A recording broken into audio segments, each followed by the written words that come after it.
good afternoon or good morning, depending where you're listening in from. I'm Caroline Hill, editor of Legal IT Insider, and you're here on Latera TV on the Inside View.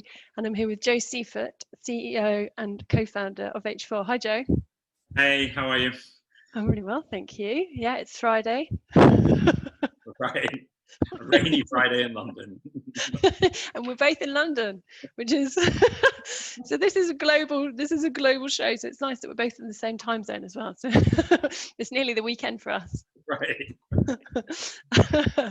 Thank you so much for joining me. So for those of you that don't know H4, that's really what today is about. So H4 has just completed a pilot with JP Morgan. It's a contract lifecycle management platform, and we're really here today to talk more about what the platform is, what it does, what your strategy is, where you fit in terms of, are you fintech, are you legal tech, etc. Because we like labels and boxes. Tell me about you, because your background is very much in the finance sector, right? And tell me about your co-founder as well. Yeah, so, well, thanks for having me, first of all.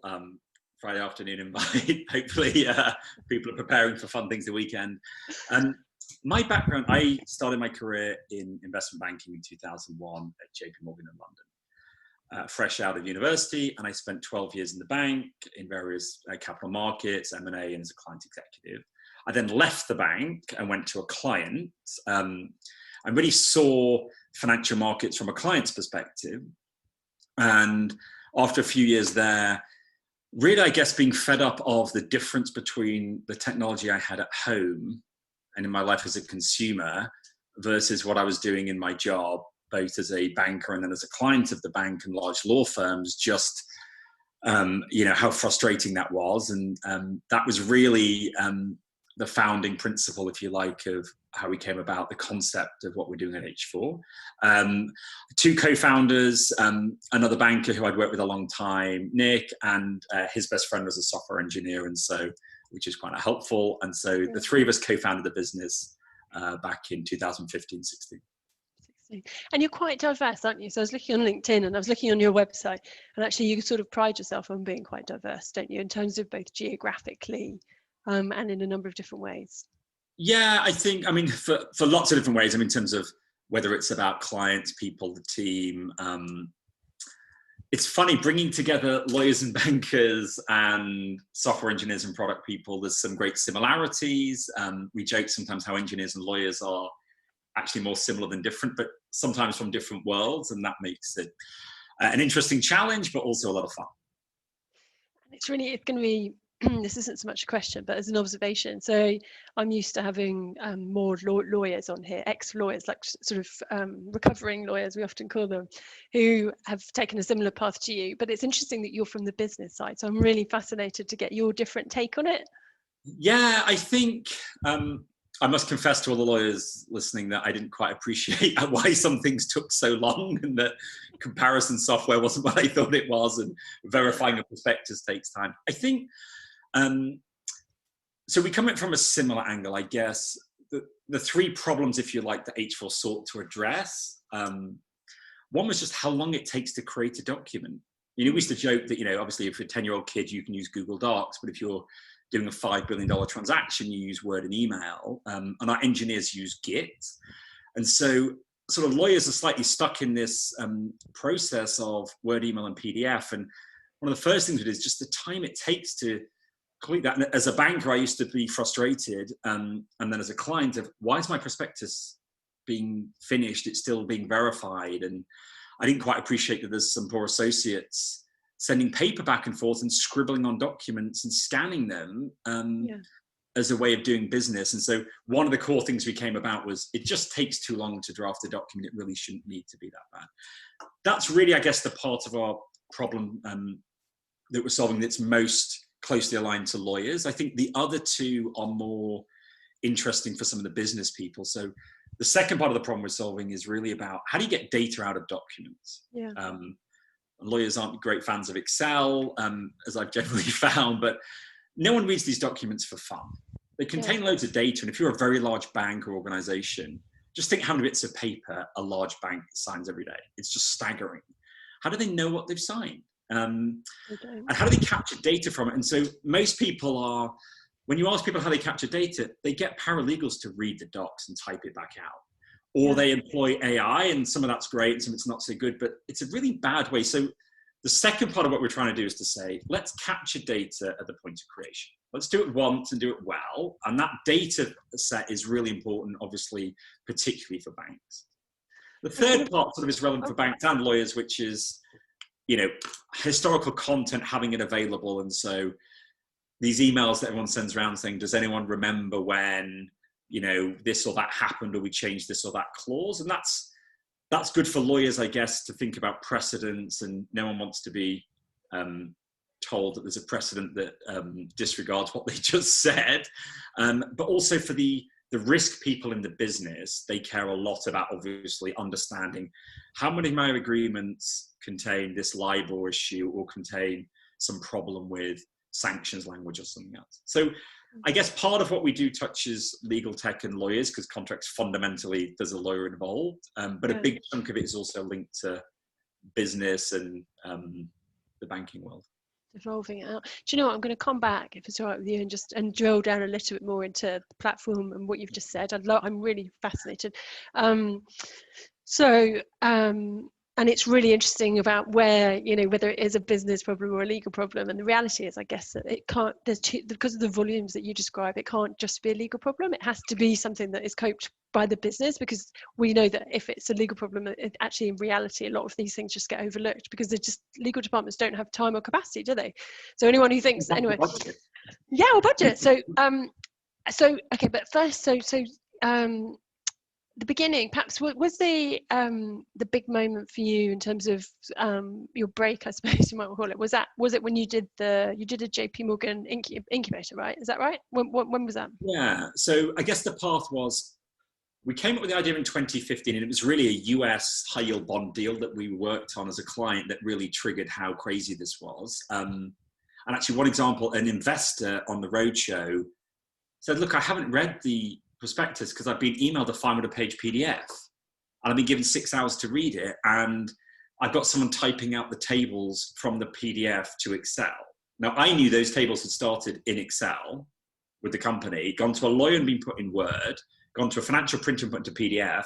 Then every investor's got people typing them back into Excel. So that, I guess, it was the big moment. We tested the concept of what we were doing quite thoroughly with banks and lawyers and investors before we left our jobs and things. So we really felt like we had support, not just from senior people who run departments and divisions, but also from, you know, associates and others who were sort of in the trenches doing these. So we got a good set of support before we launched the company. And then in mid-2016, we were the first company in JP Morgan's incubator, which was very helpful in terms of obviously opening additional doors, access office space. Brand names matter a lot for in law and finance, obviously. And so that was really a big moment for us. And then we've had sort of various milestones since then, both with JP Morgan and then other banks as we've grown.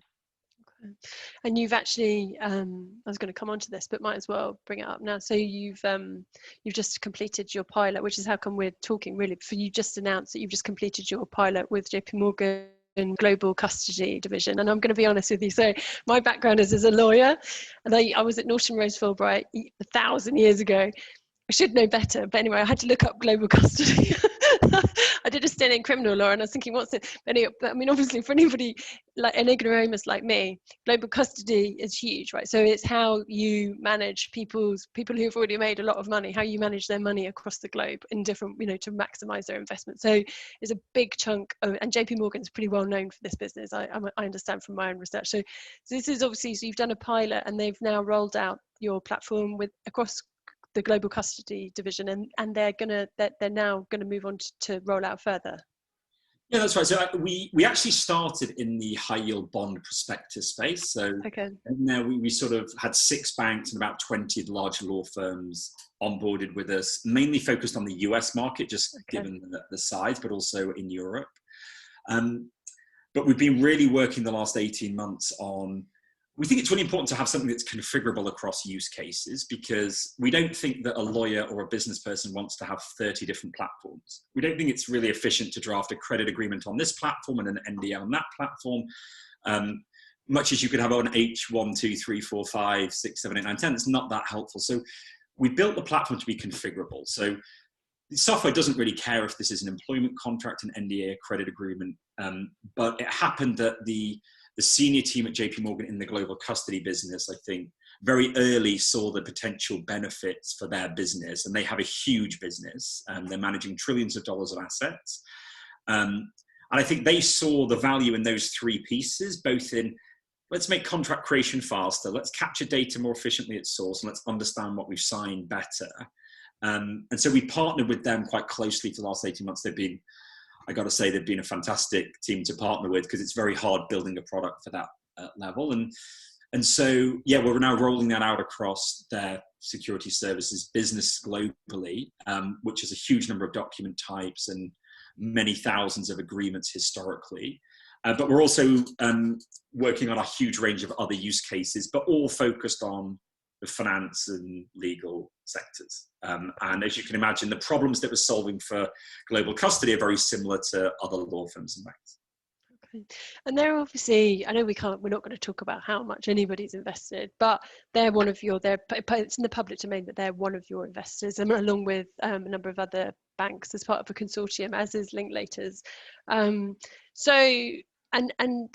So did that come out of the pilot with JP Morgan? How did you, particularly, I'm interested, I know Linklaters were quite open about being an investor. I think I wrote about it, I forget, it was about a year ago, something, wasn't it?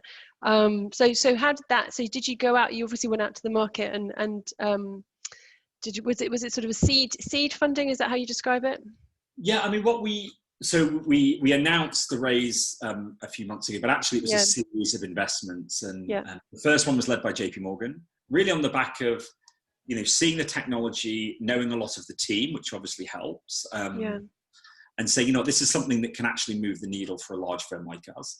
The second round was led by Goldman Sachs, and JP Morgan and Barclays and Linklaters all participated there. I think, again, that was mainly led by, again, we were fortunate that we knew a number of people at those firms who knew us personally, saw the product and its potential, and backed us on that basis. So it was really linked to, again, people know, I think, and it's very helpful, people know that we understand their pain points and the problems we're trying to solve.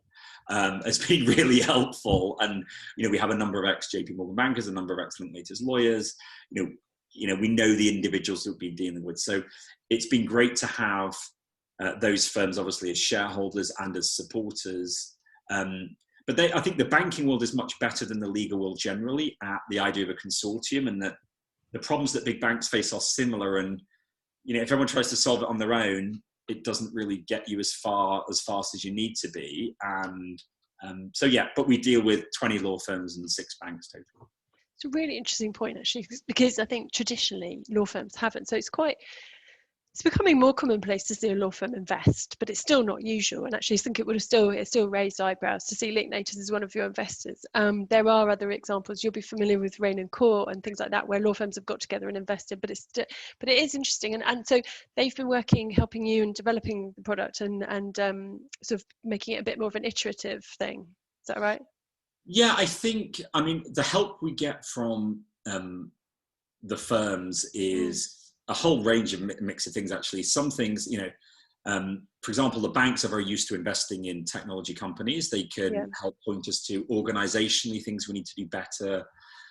Whilst we have a lot of knowledge, obviously these firms have just tremendous knowledge of all the use cases. I also knew nothing about global custody business.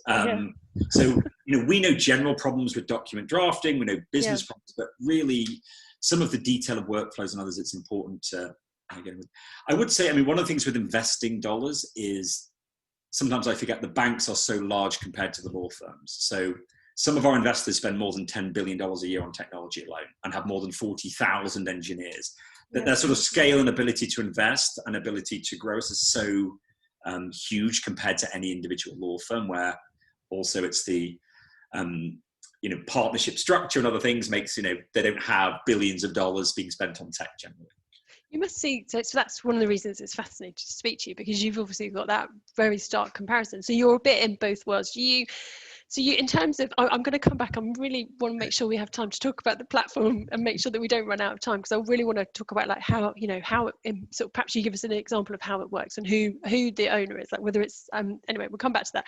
But so you must, do you see yourself in terms of, do you see yourself as fintech, law tech, both? And in terms of your sort of your target market, where do you fit? So it's a tricky one. I think we call ourselves fintech generally, although we are a document platform. That's partly because, the law firms that we speak to, whilst, drafting contracts as a tool is something they use more than anyone else. So the average banker is in Microsoft Word 5% of their day. The average lawyer is in comparison software and stuff, hugely more. I think the one of the issues we found is law firms are often so led by clients that the answer is, well, we like it, but if our clients don't say to use it, then it's a problem. And so we see ourselves as fintech because the problem we're solving, I think, is wider than just the collaboration piece. But also, we really see the banks as our major customers, and certainly in the next coming months and quarters. But the law firms are an important constituent of that. And I think one of the things that we've come to realize is, to get an adoption and get a product onboarded, it's not just about having good collaboration. You're going to have great data capture, you've got to have great operations, all the other things that go with, I guess, making a good product. And are the law firms using it for themselves, or they're using it for their clients? Is the idea that they would use it internally, or perhaps that they would do some kind of like white labeled thing, or how are they using it? Yeah, so currently they're using it really with a client. Yeah. So I do think we do have a strong belief that ultimately over time, there is going to be one or a small number of tools that are adopted across the law firm. We have a view that Microsoft Word has obviously been a great platform. We've all used it for almost everything for a very long time. It's 99% of the market. We believe that will change. And the question is, which platform, and is it one or a small number? And I think you will see over time law firms shift to a different way of drafting fundamentally because it's more efficient. But at the moment, it's very much, okay, if a client asks me to use it and I've tested it, then I will use it. So currently it's very, I guess, client-led, and I expect it to stay that way for a good while yet. So that's so it's a really interesting point. So you're I like this. So you're just competing with Microsoft, and you're saying we're better. But why? So we've got a question. I mean, you can address that more generally, but also, why would I not use Teams, for example? So we all know. You talk about the level of investment that the banks are making. We know that Microsoft is investing billions, and particularly in Teams, where obviously there's a big overlap in terms of the collaboration side of things, all sorts of things, negotiation, all sorts. So why, if I'm playing devil's advocate as the former litigator, why would I use your platform rather than say Teams? It's a very good question. I mean, our first premise of that was, okay, why has Google Docs suddenly become so successful?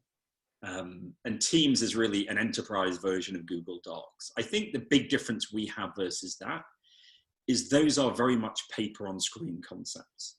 So they are a more efficient way of collaborating, but at the end of the day, you're still left with just a load of text. There is no, and these documents, it's not a novel, you don't read them for fun. There are some lawyers I've met who do, but generally people don't read these kind of contracts for fun. And they're full of data. And so, the idea of paper on screen concepts of Word and Google Docs, we think is fundamentally limiting for what people really want to do. And there's some really exciting things you can do if you break these down as data rather than just, it doesn't mean, we're not suggesting prose is going away or things like that, but fundamentally the functionality is limited if you just have prose. So as a lawyer or someone drafting, wouldn't it be nice to be able to say, hang on, this clause, you've agreed to it 3 times in the last 4 years.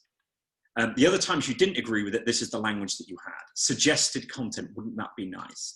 Wouldn't it be nice if the business could, you finish an agreement and it just extracts the data for you at the point of creation efficiently?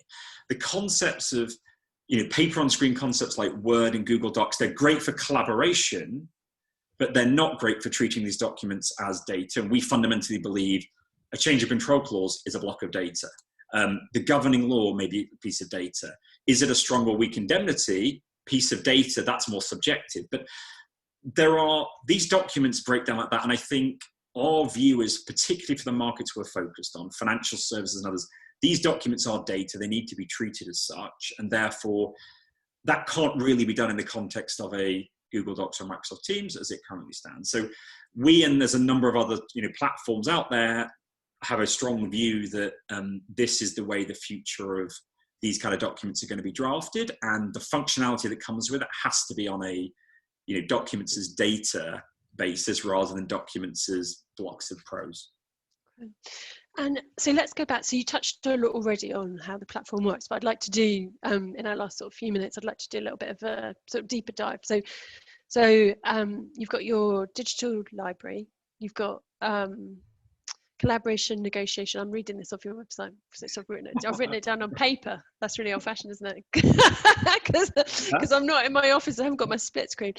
Digital library, collaboration, negotiation, and approval, tools to capture data, as you were just talking about, and analytics. So tell me about, give me an example of how, who is the typical owner, like who's your client?